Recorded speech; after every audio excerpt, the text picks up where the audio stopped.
I'm Sage Turner. I'd like to welcome you to the March 17th, 2026 Planning, Economic Development, and Environment Committee remote meeting. Chair Ullman is unable to join us today. I'll be filling in. All council committee members and staff are participating virtually. To help our audience follow along, I'll state each section of the agenda aloud. We are streaming live on our virtual engagement hub that's accessible through the hub link on the front page of the city's website. We also have an option for the public to listen live by phone. And for those of you out there with us today, welcome. We have an option for people to call in and comment live during the meeting. To do so, you use the same number as the, I'm sorry, we've got a little bit of a misstep in the script here, but we've got a link for you to listen live by phone and for you to call in and comment live during the meeting. You'll use the same number. It's 855-925-2801 and meeting code 8187. So again, that's 855-925-2801, meeting code 8187. Your phone will be muted and you will hear the meeting live. At this point, speakers will need to push *3 to enter the speaker queue. I'm now going to do a roll call and go through and introduce all committee members and staff who are participating virtually today. As I say your name, please come off mute and say a quick hello. Councilwoman Kim Roney. Good afternoon. Ben Woody, Assistant City Manager. Good afternoon. Carly Gillingham, Assistant City Attorney. Good morning, or good afternoon. And Ashley Hare, Transportation Director. Good afternoon. Jessica Morris, Assistant Transportation Director. Good afternoon. Chris Whitlock, Transit Division Manager. Good afternoon. And do we have Nikki, Community and Economic Development Director? Good afternoon. You're with us again. Okay. And Elma King, CDBG-DR Program Manager. Good afternoon. Great. Okay. Welcome, everyone. We are going to jump to the agenda. And per the norm, our first up is approval of the previous minutes. May I get a motion? Move to approve. All right. I'll second. And because we're virtual, we'll do a roll call vote. Councilwoman Roney. Aye. Myself, aye. Okay. The minutes are approved. Number 2 item on the agenda is CDBG-DR, Small Business Support Program Update, and Elma is going to give us an update. Take it over, Elma. Thank you. Thank you so much. And thank you so much for this slide, Stephanie. I'm here today to give you a small update about the Small Business Support Program and where we are with getting that program off the ground. Next slide, please. As you may recall, in January, City Council has approved awards totaling $15.5 million to 4 subrecipients: Mountain BizWorks, Arts AVL, Eagle Market Streets, and Venture Asheville. And staff and subrecipients right now are working as diligently as possible to responsibly finalize all program specifics and gather the required documentation to get those programs off the ground. No official date has been announced for the application openings at this time, and we anticipate grant programs to be launched and applications for the programs to open in the spring or summer of 2026. One of the reasons we wanted to share this is because we are hearing different things in the community about launch dates, and just wanted to clarify that we are in the midst of finalizing all of the details. In some cases, other grant programs that are being launched are being completed with this one. We wanted to be really clear that we are getting our ducks in a row and getting things off the ground in partnership with those subrecipients. Although applications are not currently open, there are steps that business owners can take now so that they can apply as soon as programs do launch.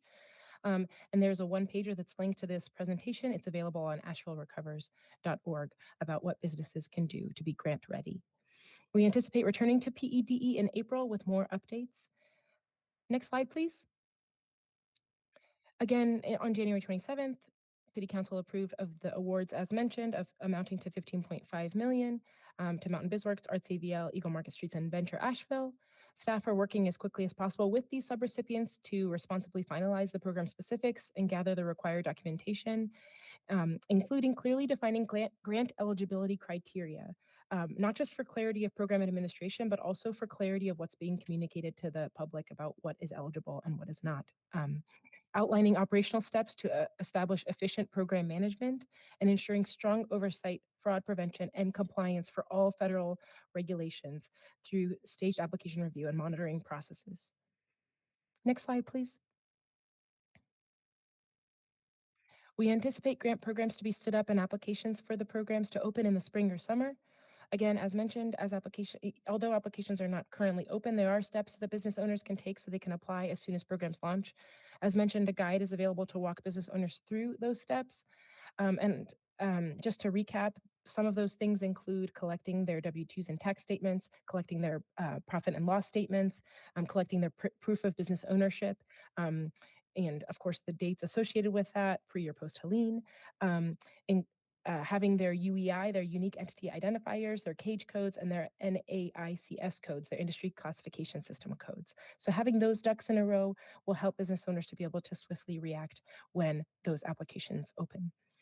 Again, while no official date has been announced yet, we anticipate returning to PEDE in April with more updates and are steadily working on all of the things necessary to get these programs off the ground. Next slide, please. This is just a recap of what was discussed. I'll leave it there. If any questions, myself and Nikki are here. Thank you, Elma. Councilwoman Roney, do you have any questions or comments?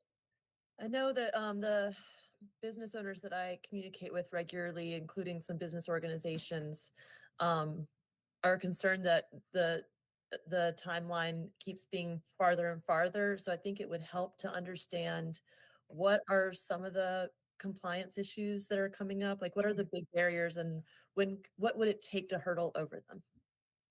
Great question. That is a really great question. A lot of it is about getting our ducks in a row when it comes to the project manuals that each of the subrecipients have to have, all of the documentation they need to provide us from a risk and compliance perspective, setting up the processes for what the application process is going to look like for for the subrecipients to undertake, and then the small businesses to respond, what the appeals process is going to look like, and ironing out all of the details around that, defining principal place of business in a way that's extremely airtight, because as we know, it needs to be only eligible businesses are those that have a principal place of business in Asheville. Well, really defining that. And the nuances that have come up are things far ranging, such as, does a business that has a booth at a market count? Does a business that has a physical location in the city now, but didn't at the time of Tropical Storm Helene count? And so making sure that all of the definitions that are really airtight, that's something that we're ironing out in partnership with the subrecipients, making sure there's full clarity on all of the federal compliance pieces and making sure they have the tools in order to be compliant from the very start, all of the forms that need to be filled out, all of the underwriting that they need to complete on the businesses to ensure that they are viable businesses that can actually create the jobs that are necessary in order to be able to qualify for the CDBG-DR funds. As we know that a critical piece of this is that CDBG-DR funds cannot just be awarded, they need to create jobs. That is a requirement of this funding. And so to be able to actually assess the small businesses for the viability is a really critical piece of that, and building out all of the systems and processes in partnership with the subrecipients for them to do that correctly from the start has been what we've been lining up, both in their project manuals, in their subrecipient agreements, all of the attachments associated with those subrecipient agreements, and then all of the necessary documents that would complete a toolkit that they need to actually undertake the magnitude of this program. And so that might be a little too much information, but hopefully that was very helpful. The two follow-up questions I would have is, number one, are you eligible to apply if you now have a business located in Asheville? You didn't pre-Helene. And then a second one would be, I'm hearing that there are some types of businesses that took on SBA loans because they were like, oh, we're going to have this grant coming up that we'll be eligible for, but they're finding out that they may not be eligible, for example, cannabis-related businesses. So do we have a list of businesses who may or may not be eligible to apply so they don't go through the process and spend this time if they're not eligible? Thank you for that example. I don't have in my little cheat sheet here a piece on cannabis related businesses, so I will have to get back to you on that specific question. Regarding the question on principal place of business, our subrecipients are able to decide whether they will accept businesses that were existing at the time of Tropical Storm Helene, or if they are going to help businesses that have established themselves after Tropical Storm Helene in a sector that was unduly impacted by the storm. And so again, in both of those situations, the subrecipient can go down either path, but we need to make sure that the definition of what they are offering is airtight so that businesses are clear, and we're still smoothing that out with each of them. That's really helpful for a different subsector of businesses that I'm talking to where let's say that it takes 6 to 12 months to open up a business and they were about to open and then Helene hit, but they ended up opening their business. Is that an example of one where they weren't public facing, but the business still existed pre-Helene? Exactly. That is a really excellent example. And that those are the kinds of examples that are coming up as we're writing their project manuals. And what do we do in that instance, right? Because if one of them, which there is one that is likely going to only proceed with small businesses that were open at the time of Tropical Storm Helene, we are still clarifying with that. Does that mean they were registered at that time and then the physical location opened afterwards, or did that physical location also needed to have been open by then? So those are the kinds of things we're ironing out, making sure is as clear as possible in the documentation. If you could, maybe we can put this on a list of follow-up so that we can share this with businesses. Yes. Especially if just one or two recipients that are choosing one path versus another, would be helpful to know we're pointing people in the right direction. Definitely. And I want to raise one other piece. You mentioned the SBA loans piece, and that actually is a really excellent highlight of the duplication of benefits processes that we're having to build out, because there does need to be a check for things like SBA loans or funds from other sources, because of course CDBGDR is the funds of last resort in every case. And so that's the other piece of this that needs to be built out in our subrecipient processes, how they're checking that. And that ties to, that ties to what you just said, but I lost the thread. So I was mostly just making sure that we have if we're putting together these materials and documentations, we want to be able to point people in the right direction. Definitely. So if we know a subrecipient is going one path versus another, let's say east versus west, I want to make sure I'm giving that business owner the correct direction so they land at the right spot. Excellent point. And thank you for mentioning that, because that's been another piece. We're also building in coordination mechanisms amongst our subrecipients, because in the event that a business does walk through more than one door, there needs to be a coordinating function across our subrecipients so that they can discuss who would be best placed to deliver the kind of grant and support services that would be appropriate for that business among the 4 subrecipients. So that's been another piece of the court. So I'm glad that you're raising that, because that's part of the duplication of benefits check to make sure that that's not taking place, but of course also checking that the subrecipient matched to each business is a sensible relationship. Thank you so much. All right, interesting discussion about the complexities. Thank you, Elma. Thank you for your time. Yeah, anything else you wanted to share with us today before we move to our next agenda item? No, thank you. All right, thank you so much. For those of you listening in, we are moving on to item number 3, which is Asheville Rides Transit Comprehensive Operations Analysis Update. Jessica Morris is going to walk us through. Actually, I'm going to hand it over to Chris Whitlock, our transit division manager. Good afternoon, everyone. The aim of this presentation is to provide you all with an update on the comprehensive operational analysis, looking at what we've been working on recently and what to expect over the next few months. Next slide.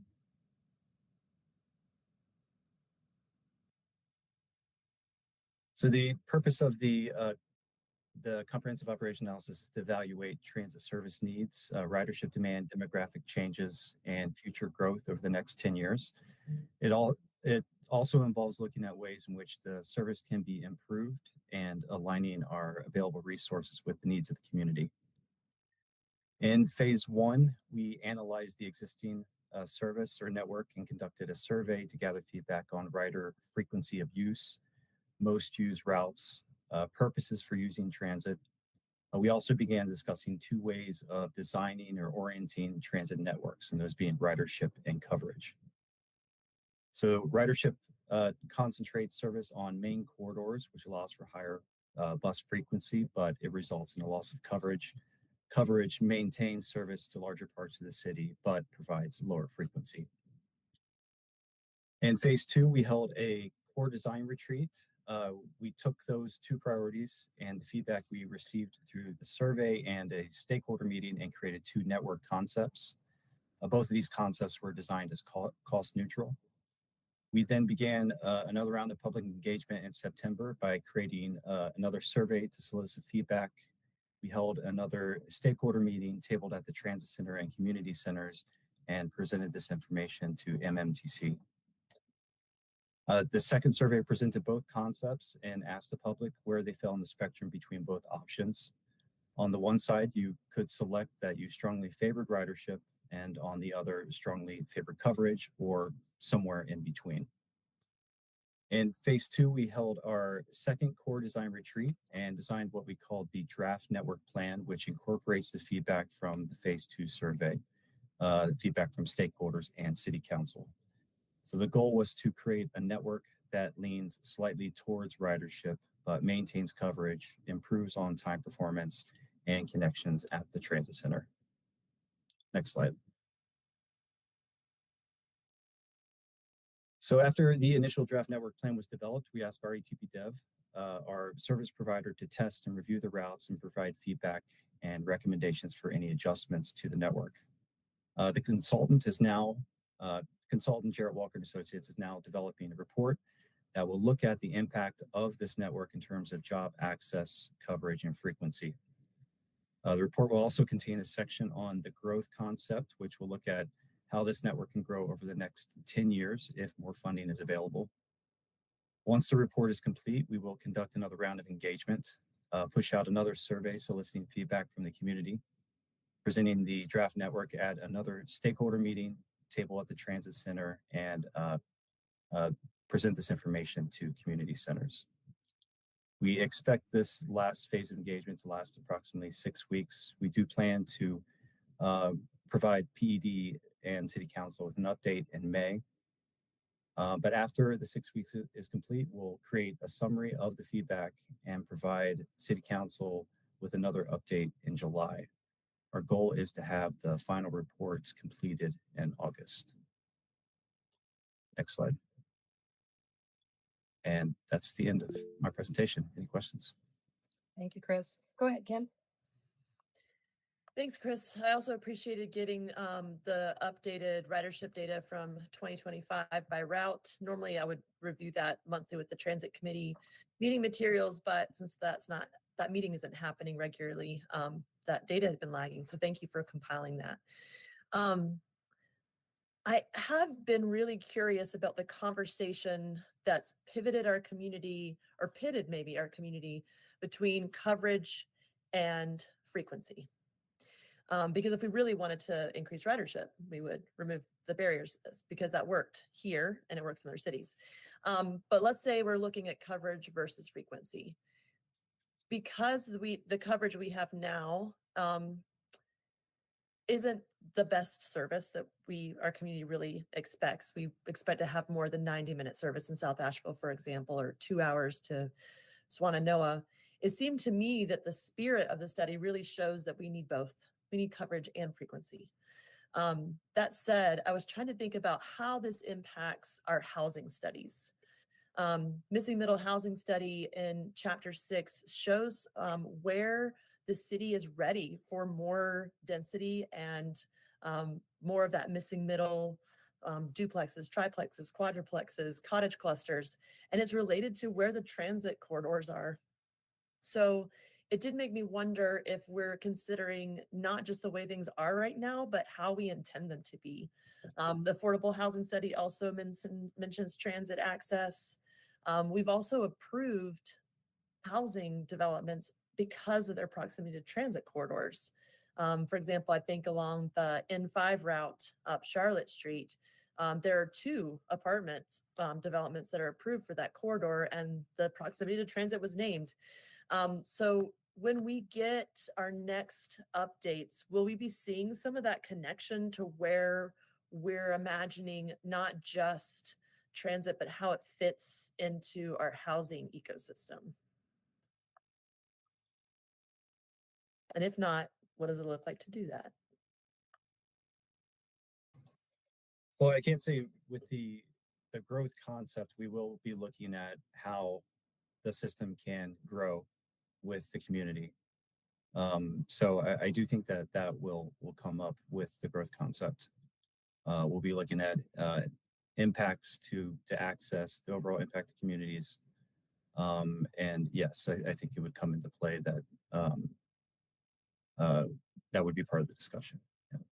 So I know you've been really in the weeds on the transit part, but because you've been so focused on that, what would it take to have that layer? Does it mean we need to have more collaboration with the planning department? Like, I want to set a reasonable expectation for success.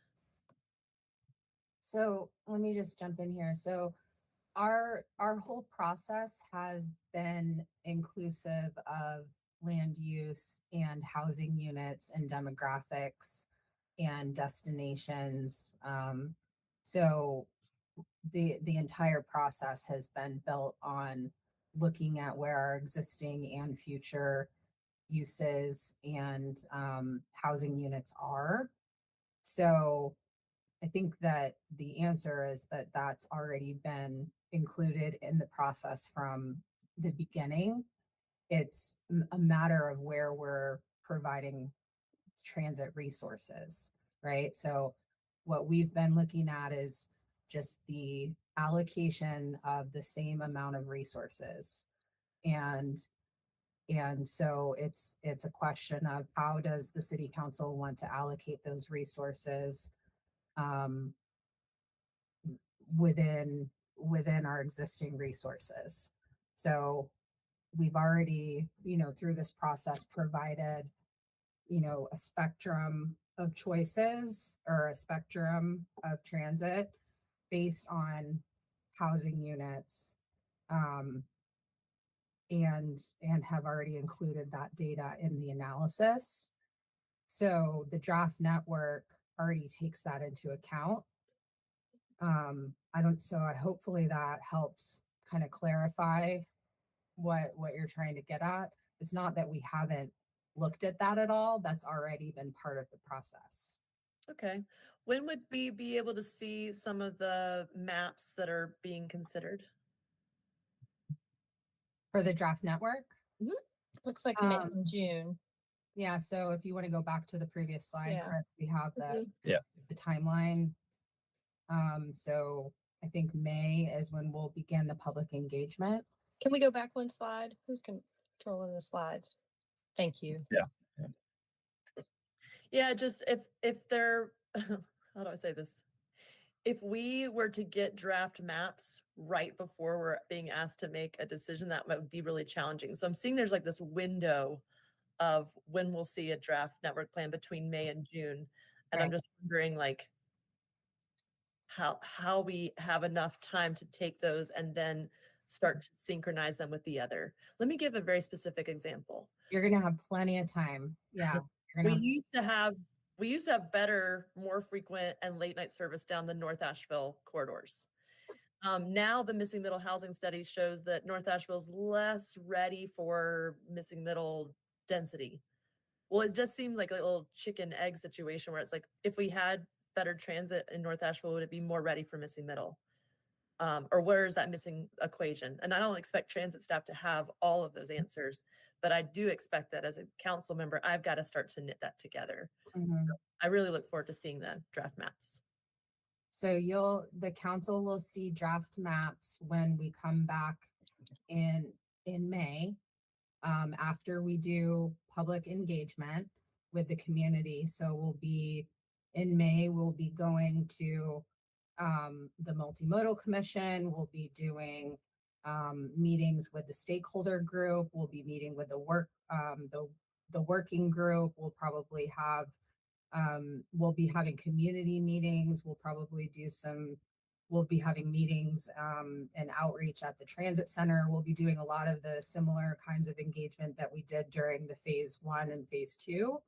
So, and then we'll also be coming back to PED. So it'll be very similar to the engagement that we did for both the first and second phase. So, and then we'll come to council. So kind of mirroring exactly what we've done during the first two phases of this whole process. And then, you know, council as a whole group is going to have time to look at all of the information and talk about the draft network plan. And you'll have all of the information that we've heard throughout all of the different events and public engagement activities that we've done. So you'll have a full picture of what we've heard from the community. And then you'll have the opportunity to provide your feedback as a full council on the draft network. And then what we would do is we would go back to the drawing board in July and August and make refinements to that network based on what we've heard from all of that collective engagement and direction from the council. Okay, that's Mhm. helpful. I just heard that we're going to have a multimodal meeting in May, and usually if our committees or advisory boards are being convened, it's for a special task, and this seems like a really good way to use our advisory boards. But the transit committee has obviously, those are members who have been more in the weeds on transit. If we're not already planning a transit committee, would it be a wise use of time to like do a joint multimodal and transit committee meeting? So you get people at the table and have some more of that lived experience and professional experience at the table. We would have to talk with the city manager's office about that. I don't believe we're having any subcommittee meetings right now, but we do have a member of the transit committee on our working group, as well as other transit advocates as part of our working group, just like we've had throughout the entire process. Okay, maybe I misheard it. I just thought that I heard you say that you're going to take it to multimodal. We would, yeah. We've done that throughout the process as well. Okay, well, I know that in our structure, it's also up to the committee members to assign tasks. So I would move to find a way for the transit committee members to collaborate in the multimodal meeting in May.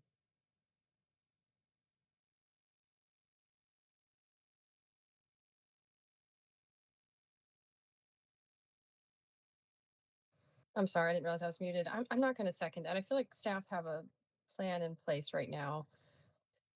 You just want the members to be able to both meet. Well, I mean, asking the staff to have a transit committee in addition to a multimodal meeting to cover the same topic seems redundant.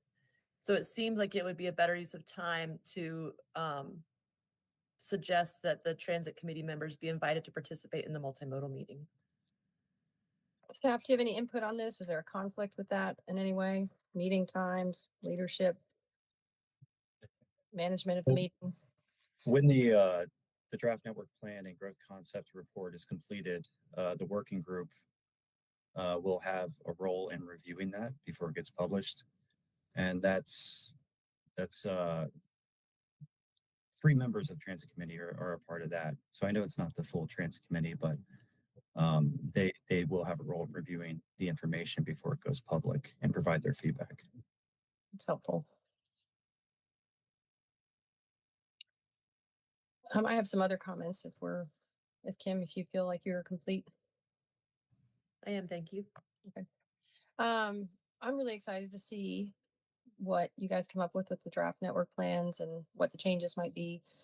I guess, we're having such a really challenging budget cycle. I mean, we always do. I feel like I say that every year, but this year is particularly challenging. And so I'm trying to really step back and look conceptually at, the city, its spending, its validity with the residents, all this. And the transit is such a large budget item and a small sector of the community. And so I want to see more ridership for a variety of reasons. It's, accessibility, frequency makes more people be able to use it for their jobs or their work. People can give up a car when they can rely on transit. And we're having problems throughout the system. And I know it's nobody's fault. And we all would love to throw hundreds of millions of dollars at our transit system. We could dream up things all the time. But when I'm talking about tax increases, that in fact the entire city, when a small portion of the city is able to use it in a way that they want, I start to get nervous. And so I'm really hoping to see increases in ridership over time. We've been saying that and saying that, but these tweaks are really important to me to see that growth, to continue to validate increasing taxes to meet the needs of the existing system, right? So I know from my meetings this week, the budget item was as much as $3 million to maintain existing services in this next budget cycle. And now that's going to be $800,000. That's great. But I'm curious as you guys are looking at this, and I think, Jessica, I heard you, your underlying theme there was, we're really just looking at what we can do with current day resources. So in my mind, I'm hearing you say, including that 800,000 that we know we're going to need, right? We're not saying, okay. And I'm curious, at some point, I'm going to be asking our city manager or the budget team, if we didn't have the $800,000, what would that look like for transit services? So I don't expect an answer to that today, but just know that I will be asking that. I don't know if it filters down to you or if there's an easy answer there, but I'm just kind of flushing out all the budget information I can. Yeah, and other than that, I'm generally excited because I feel like, well, we needed to look at this. I know a lot of people have concerns that we did another study to tell us what we might already know, but we do need some tweaks because I hear a lot of upset from riders across the board. So may we do better, get better, and learn some, and I look forward to seeing it in May. Any other comments or questions about this item on the agenda for staff? Okay. Going back to our agenda, that concludes item number 3. So now we're up to item number 4, which is more transit. This is the contract for operations and maintenance update. And Jessica, are we passing this to Chris or you? Okay, Chris, take it away again. Great, thank you. So yeah, the purpose of this presentation will be to provide you with an update of the ART operations maintenance contract, discuss the RFP that we've developed with our consultant, Kimley Horn, some of the changes that were incorporated in the new contract, and present the results of the RFP evaluation. Next slide. So some of the key takeaways are listed here. The current contract ends on June 30th. We received 4 proposals in response to the RFP. And through the evaluation process, the evaluation committee came to a consensus to award the RFP to RATP Dev. So pending your approval today, staff will bring the contract to City Council next Tuesday for approval. Next slide.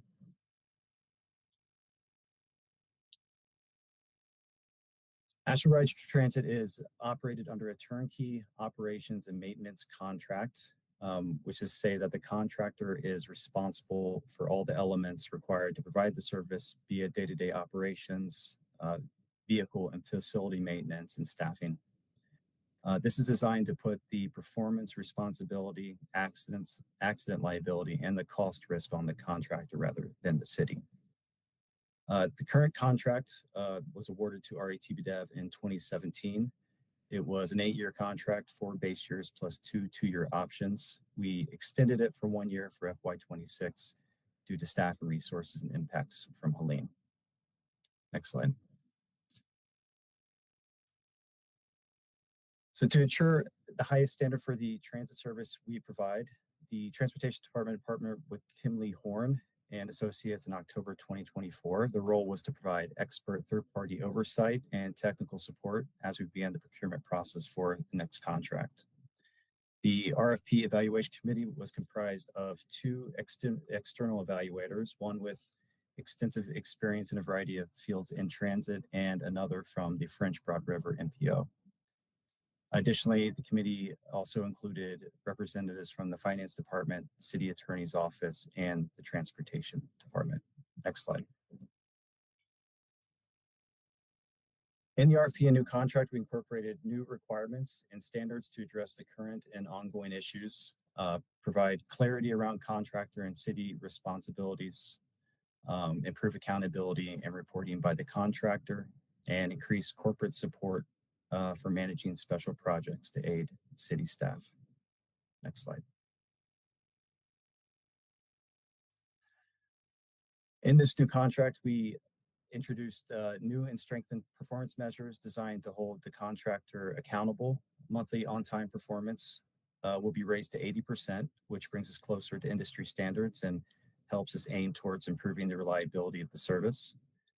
We're introducing new liquidated damages for early departures, gaps in staffing, and slow customer service response times to ensure that the passenger experience remains top of mind. We're also increasing the liquidated damages with the cleanliness and appearance of art facilities. Yes. Yeah, sorry, just to interrupt you, so I understand as we go through this. Yeah. The contract is already, this is underway, or this is done, and these are things they've agreed to? Or we're still pitching it? Yeah. We are still in negotiations. Okay. But yeah, so these details were included in the RFP document itself when we published it and sought proposals, but they'll also be incorporated in the contract. Okay, they were in the RFP. Okay, that's helpful. Yeah. A lot of details. Yeah. All right. Next slide.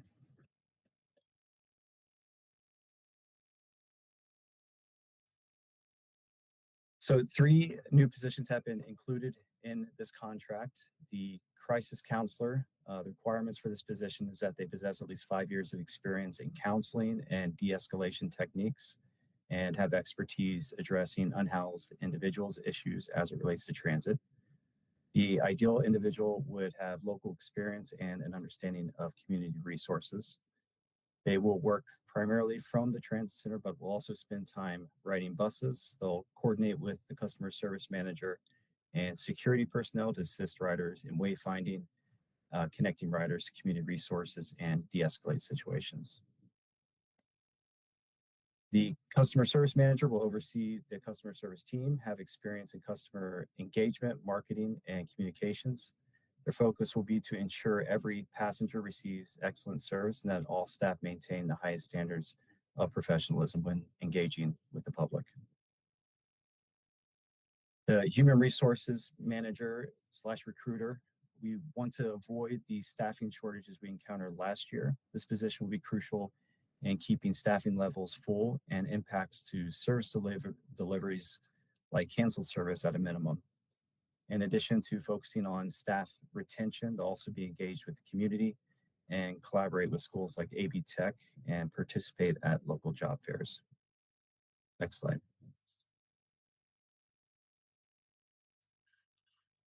The new contract will provide us with an opportunity to utilize tools available to the contractor, like streamlining improvements to service through the use of their route scheduling software. City will also have access to the project managing and reporting tools that will help automate performance data and track contract compliance. And there will also be the introduction of new safety technology on board the vehicles, which will help monitor driver performance, rewarding operators who are doing well, and retrain drivers if any area where their performance is lacking. Next slide.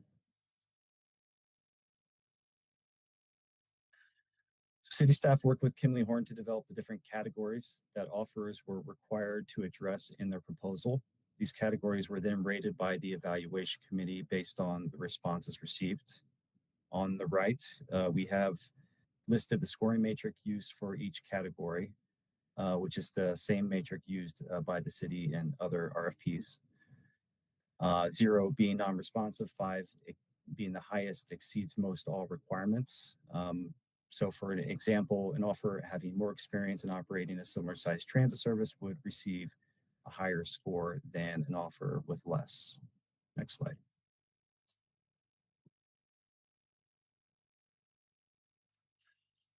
The evaluation process had 4 phases.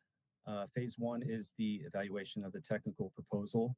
The evaluation committee's members review and rate the technical specifications of each proposal, after which members meet to discuss the proposals and arrive at a consensus for each category. In order for an offer to proceed to the next phase, they had to receive at least 70 points in the technical proposal. Phase 2 is the evaluation of the price proposal, and evaluation committee members review that, and then we meet to discuss and arrive at a consensus score for the price proposal. Oral interviews occur at phase 3 for the shortlisted offers, and phase 4 is the selection of the preferred offer. Next slide. So we received 4 proposals by the December 31st deadline. Only one offer received a technical proposal rating above the 70-point threshold required to advance to phase 2. The offer scores are listed on this slide, as well as the total 8-year contract cost for each vendor. After coming to a consensus, we invited the vendor with the highest score to an oral interview. Next slide. And at the oral interview, we discussed contractual obligations and addressed committee questions related to the proposal. And since then, we've entered in negotiations with the selected offerer to finalize the contract details. Next slide. RATP Dev was selected as the vendor through the evaluation process. The total 4-year contract amount is approximately $55 million. And if both 2-year options are executed, the total would be approximately $120 million. And we have a breakdown of year over year for the annual costs of the service. Next slide. So next steps, we presented this information to you to consider moving it forward to City Council. March 19th, we'll provide an update to City Council at the council agenda briefing. And March 24th, we'll ask City Council to approve the authorization to execute the contract with RATP Dev. And this will put us in line for the 3-month advance notice that we're required to give the contractor before the start of the contract, which is July 1st. Next slide. And here's the motion. Happy to answer any questions. Thank you, Chris. My first question is a simple one. I've been hearing from community members a concern around a 4-year contract versus the 3 with the optional 3 to renew. Why do you think we moved to 4? Did it have anything to do with the Helene extension or anything? We had a 4-year contract. The current contract is a 4-year. Well, it was 3 plus we ended up with a weird extension, right? It was 4 plus 2 2-year options, so it Oh. equaled 8. But then we had that extension, so we had actually 9 years. So we had actually 9 years in the end. Yeah. But it was Well, originally set up as a 4-year contract. Interesting. Okay, I'll take that back to I guess it's some of the coordinated bus groups that were talking about it. So I'm not sure, but that's helpful. Okay, Kim, you got your hand. They Oh, started in 2017. Okay, I'll relay that info. Thank you. Kim, go ahead. First, thank you, Chris. When the news came out that we were going to be looking at a recommendation to maintain the current contract, I just heard a gasp of disappointment. And I think it's, for me, I'm having ridden the bus for 18 years here in our city, but also if you don't ride the bus, you kind of know that things aren't going as well as we hoped. I rode the bus today to City Hall. So I'm going to try in my questions today to really focus on like what the city's role is in this accountability. So first, the community has advocated for crisis management at the transit center, for more accountability, which I see here is automated around on-time performance and cleanliness. And I see human resources and customer service positions. And the city heard the community's concerns and put them in the contract. And I just want to say thank you to staff for hearing those concerns and getting them in writing. I am a little curious about the 80% on-time performance because it took a lot of work to get back up into the 70s. If I was looking at like the past few years, I would have an idea, like once again from those transit committee meetings that aren't happening, of what the standards and trends are nationally versus like what's actually happening on the ground. So is that a realistic expectation? 80%? I think it's something that we need to aim for. Raising this to 80% with it currently being 72. This, from my personal experience, I think this will put more pressure on the contractor to communicate issues that they're experiencing out in the field so that we can address them. They're out in the field, so they see things that we don't. So we do rely on them to provide that information to us. But putting, I think, more pressure on setting a higher goal, I think hopefully we'll have the benefit of us being able to prove the service by getting their sort of field experience into consideration. Thank you. What does it look like right now versus what this new contract has as far as like auditing, including things like payroll? When we're looking at things like, or when we get requests for contract, multiple times we've had things like we need more money to run the bus. So even though we see a $120 million contract for 8 years, I'm fully expecting them to come back and say the cost is more than we anticipated. What does it look like when we audit the system and the contracts, including things like payroll? Well, And maybe we don't well, have. I think, since we contract that out, we don't necessarily audit for payroll. That's the responsibility of the contractor. They do provide us, as with the price proposal, a breakdown of all the costs and the rationale for suggesting those costs. Maybe Jessica can provide a better answer. Right. So, so the way that we pay the contract cost is in two pieces. It's kind of two main pieces. There's the fixed fee is kind of one half, and then the revenue hour fee is the other half, is kind of the way that I see it. The fixed fee is a fixed amount that we pay every month. We get billed monthly, and that fixed fee never changes each month. And that includes essentially your key personnel. So I forget how many key personnel there are in the contract, but it's the general manager, the assistant general manager, the operations director, maintenance director. Now it includes the HR manager, that 8 or 9 people. Their salaries are in the fixed fee. The other part of the equation, which is the hourly revenue hour rate, that's where the bulk of the expense for drivers, mechanics, customer service folks, essentially all the other personnel and other expenses are. And so no matter what, we're paying the bill based on the number of revenue hours that are run.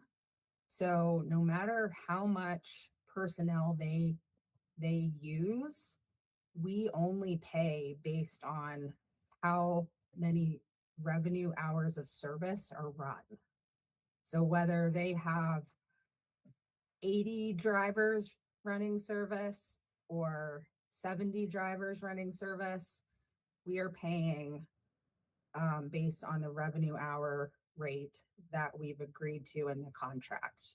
So even if they have to pay overtime to get the work done, that doesn't get passed on to us. Does that make sense? It does. I'm just wondering, so long as we're using a for-profit model instead of a transit authority for our community, like what does it look like to have a picture of what it costs to run transit in our community, especially when we're talking about these budget issues? And the idea that we just like, kind of like, well, we provided the service, so we're gonna, or they provided the service, so we're gonna cut the check, doesn't really give us a picture of what's happening. So I guess I'm looking for some more fiscal accountability. And I don't know if that comes in the contract or our processes, and it comes from like a daily operations side.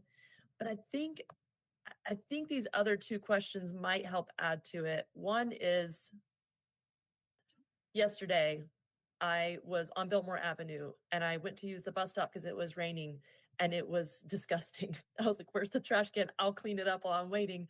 There's no trash can around. my first thought was use the Asheville app. And then I was like, wait a second, that's going to go to a city sanitation worker. This is the wrong avenue. Right. So we're using other city resources to address transit issues. And yet I saw stop cleanliness is in here. So once again, like, what is the picture, the real cost of the sanitation, and how does that get monitored? Because that's not something you can really automate unless we're going to put cameras at every bus stop. Well, I think there is an option to submit a request for art and put that complaint, that waste complaint, into the Asheville app, and it would come to the transit division. And so sanitation would not take care of that. If for some reason it got sent to sanitation, they would send it to us. So there is a line between what sanitation does and what we provide for transit. So we're not relying on another department to cover that. Okay. Yeah. I'm not sure that everyone knows that or is doing it correctly. I'm just trying to be realistic. But the second thing is, like, I'm trying to think of something that's really positive and something I've seen work in 18 years of riding the bus. When I was on the transit committee, maybe like 8 or 9 years ago, there was a monthly meeting with the management company, a member of the union, so somebody who's operating the bus regularly, a transit committee member, and a city staff member. And just like nitty gritty stuff was getting done every month. The little stuff that just like drives folks completely bonkers. And it was just like, oh, let's get that off of our to-do list so we can focus on providing service. It wasn't perfect, but I saw it work really well.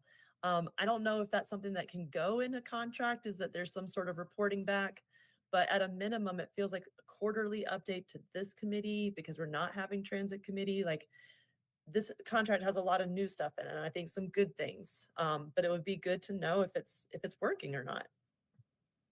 So is that something that can go in a contract, or because it's been negotiated, it's kind of like where it is now is where it stays?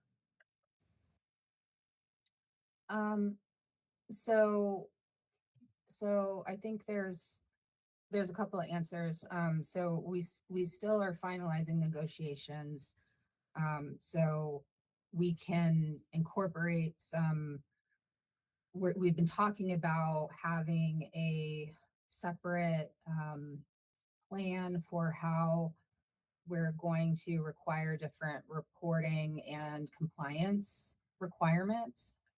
And so part of that is like the cadence at which we would like to receive reports and have different kinds of meetings. We have within the last year or two established a regular meeting with the contractor. As it's, I don't know if it has a specific name, but it's basically a safety committee that does include at least, I think, the union president. Correct me if I'm wrong, Chris. And they get together and they talk about with drivers internally and with our planning, with our staff here, Chris, to talk about safety and operational issues. So that is something that I think that we would formalize in this reporting and compliance type report that would be part, like a subset of the contract. So yes, we could talk about having some kind of inclusion of some kind of report that would get provided to, whether it be council or electeds. We could do that. We're also building a dashboard right now with IT that would be public facing, so that you guys would have the ability to, whenever you wanted to, see different kinds of metrics that we could build on over time. But from a contractual standpoint, we're planning on including a lot more elements of compliance. And so we could build in something that would include like a touch point with city council or a council committee, if that's something that the city council is interested in. Yeah, I think those all sound like positive steps in the right direction. Okay, I'm able to make a motion, Sage, if you're ready. I just have another question. Is there anything, Jessica, that you guys really fought for that they wouldn't agree to? Um, no, I mean, I don't know if Chris has any different thoughts, but I mean, I think, why we have like RFP/contract, we built into the RFP Mm-hmm. things that we have experienced and heard from the community, but also think pain points that we have had over the last 9 years. Right. So, is it going to be perfect with any contractor? No. And are we going to continue to learn things for the next time? Absolutely. So we tried to build in things that we knew were going to help in this next contract.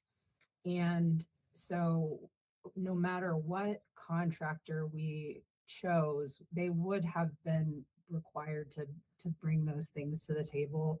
And so, RATP Dev, they are willingly wanting to add those things. And in fact, I think you guys will be happy to know that they have already hired for those positions. They've already hired community members for those new positions that I think are folks that you will know and be really impressed by. So I'm really excited. I think Chris is really excited. I think we have a lot of really great opportunity to make some improvements quickly that'll have a good impact quickly. And then we're going to continue to have some really positive improvements moving forward. So I think that they're going to be a good partner, but we have made it very clear to them that we have higher expectations and that we are going to be really locking in on compliance and looking for them to up their game when it comes to customer service and things like cleanliness and trying to get to all those bus stops and really try to make a difference in the customer experience. I appreciate that. I guess the conundrum I'm facing right now is I'm feeling really stressed about our budget. Yeah. And me supporting this motion right now is saying I support the $800,000 new expense, not new expense. You know what I mean? Right. Increase in property taxes to afford our existing contract. And I'm not there yet with my budget level. So I don't think, and there's only two of us today, because I imagine if Maggie were here, maybe this moved forward, but I'm almost stalling you, Kim, because I'm not going to be able to support the motion. And I don't want it to signal staff that I'm not necessarily going to not support it. I'm just not there in my budget analysis yet. Do you follow me? So I don't want you to panic and say, oh God, Sage is going to turn down the RATP Dev new contract because I may support it, but I'm not going to be able to today until I get some more information from our budget staff. And unfortunately, I wish that we were getting the new route plans and stuff ahead. Like I wish I was able to put that into my budget thinking personally. Well, I don't know if this would help, but we would not be implementing any changes to the system this coming fiscal year anyways, because let's say whatever changes to the system that may be made, there's a lot of logistics that go into it, so we wouldn't be making any changes until the next fiscal year regardless. And they would be revenue neutral, right? So if we were to adopt a new network, it would require us to do some new maps, new bus stop, like we'd have to move bus stops. There would be a lot of moving pieces that we would have to work on. Mm-hmm. So that's one reason why we kind of slowed down the COA a little bit, because we didn't want, we wanted to try to separate the contract conversation from the COA conversation a little bit, so that there wasn't a lot of confusion about that they were happening at the same time, and that we were going to be, turning around and implementing a brand new transit system as part of this contract with RATP Dev. Right. I understand. Does that make sense? So I don't It know. does. I'm helps just you or juggling a lot of math and difficulties in our budget cycle right now. So I'm still over here asking for information like, what's it Yeah. look like if we don't support the $800,000 need? Yeah. So it's conflating with my ability to approve this motion right now or second it, which I don't think matters. We still take it to council, but you just only have two of us today. I'm a little bit stuck because I think that a management company, the way we have it set up, isn't the right answer for our city. So I was going to suggest the change to a 3-year contract. I've been poking around at what our other options are for a transit authority, and what it looks like to be able to partner better, but we need time to do that. So the folks that are asking me, like, can't we just do a 1-year extension? I'm like, no, because there's other parts of this contract that the community's advocated for a long time. Having trained crisis management at the transit center to connect people with resources is a serious safety issue that not just the riders, but the drivers are begging us for and have been for a long time. So that's a big one that draws me in to say, we need to do something. Staff have heard from the community. We're looking for more accountability. We need that. And it's really important. So even if I make this motion and it doesn't receive a second, it fails, I would like the record to show that I moved to recommend the item forward to City Council to authorize the city manager to execute a 3-year contract with RATP Dev in the amount that is adjusted for the operations and maintenance of the Asheville Rides Transit fixed route transit system. I'm not going to second it, but I appreciate your intent, Kim. And I hope what we'll do is have a bigger conversation at council about it. The 3-year versus the 4-year, because I also want to follow up with the neighborhood groups I was hearing about that were also concerned about the 4 years, and maybe I misconstrued their concern, but okay. Staff, I think that's what you get from us today. I hope it doesn't send you spinning or cause alarm. We'll get there. We always do. Any other discussion or comments, questions, even from staff to us about item number 4? No? Okay. All right, so that moves us on for those of you listening in to item number 5, which is public comment. Perhaps we have some public comment today. Who's doing public comment for us? Do we have anyone on the line? Yes, we do. One moment.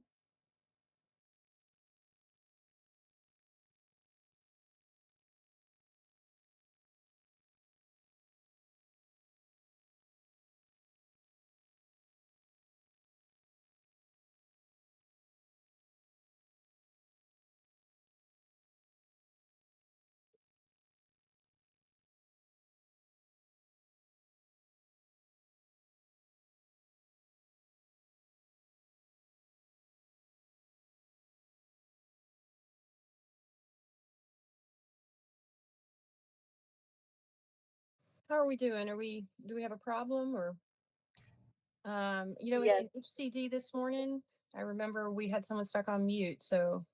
let's Yeah, check. we're having a different problem right now. Working on it.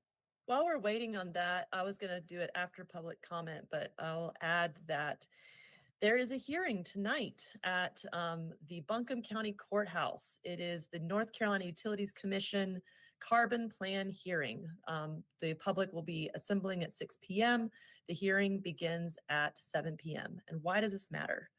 The North Carolina Utilities Commission is hearing a carbon plan update from North Carolina's largest energy producer, Duke Energy.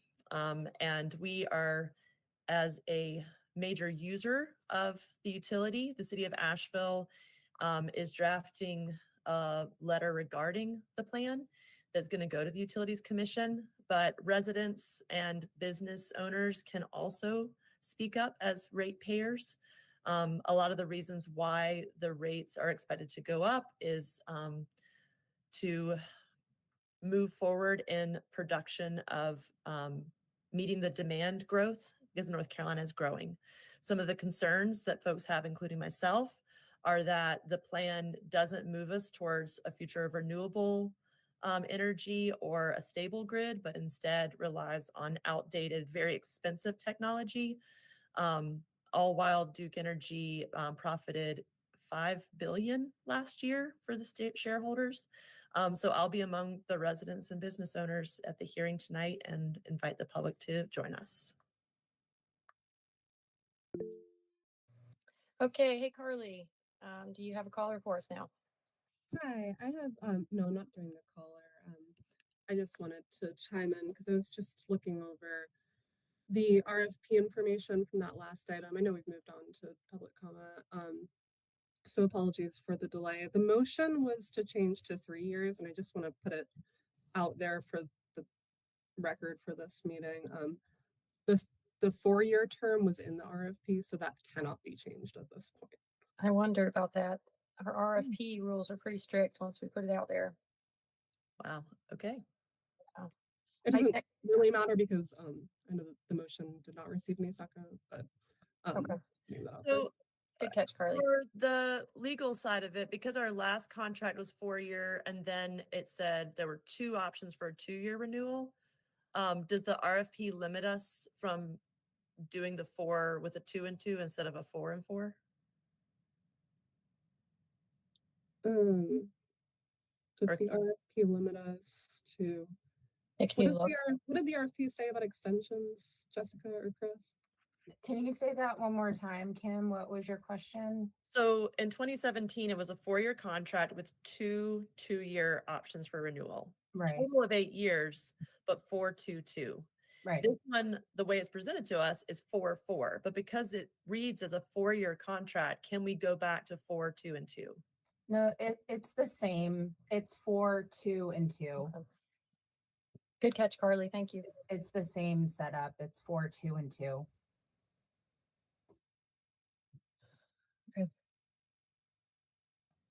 That's helpful. Thank you. All right. Did we fix Hey, our troubleshooting? We have yeah. not. We're still trying to figure out how to unmute it. We're getting an error code that we've never seen before. So, but we're Then still what was working it on in the last meeting? Someone on our end said, hey, it looks like that the phone box is muted. The 855 number is it something that simple? That would be nice, but Okay. it's something different. I'm sure you know what you're doing. It was an easy one earlier. I was rooting for you. Another option that I've seen happen in these virtual meetings is that we provide a city office number to call in to instead of the number, and someone just holds their phone up to it. Oh my gosh.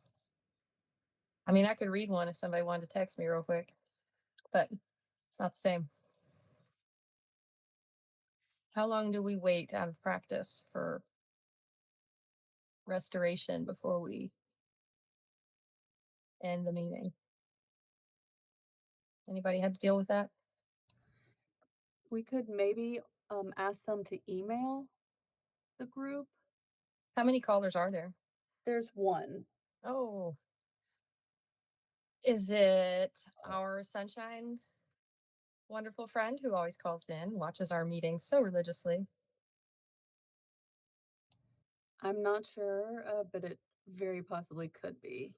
She's probably also listening, so we're trying. Let's hang on for another minute.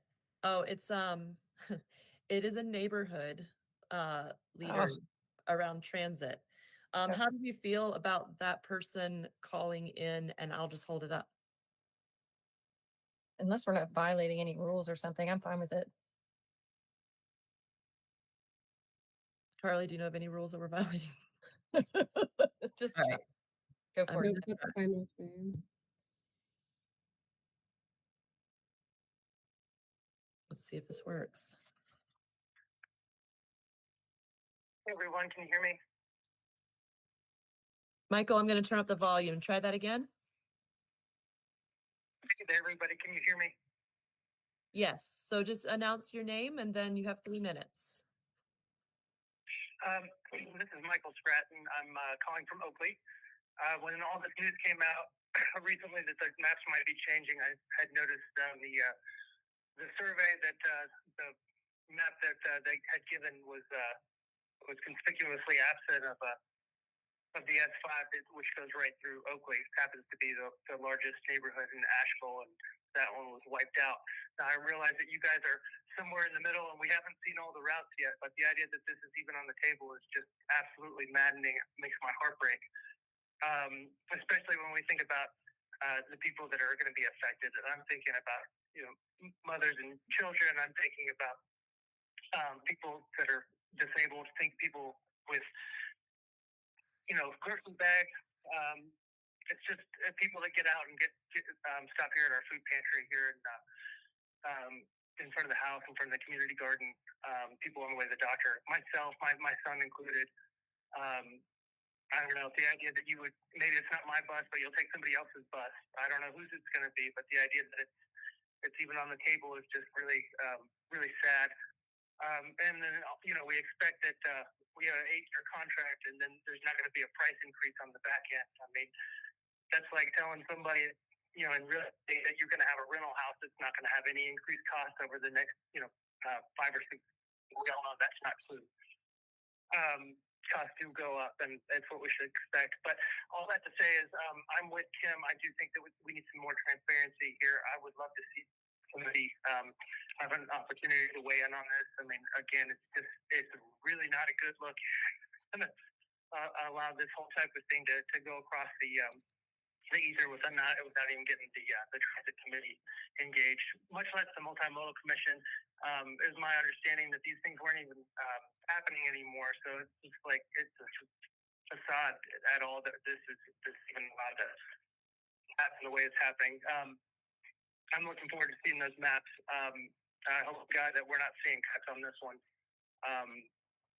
That's all I really have to say. Just these buses, they're essential to our community. Thank you. Thank you, caller. Did we fix the call line yet? Thanks, Kim. That was well done. I think that was our only caller, but let's double check that we didn't have any other callers call in. That was our only caller. Okay. All right. Thank you, everyone. I appreciate the lively discussion, exciting information, hope on the horizon. And that is it for our meeting. We are adjourned. Have a good rest of your day.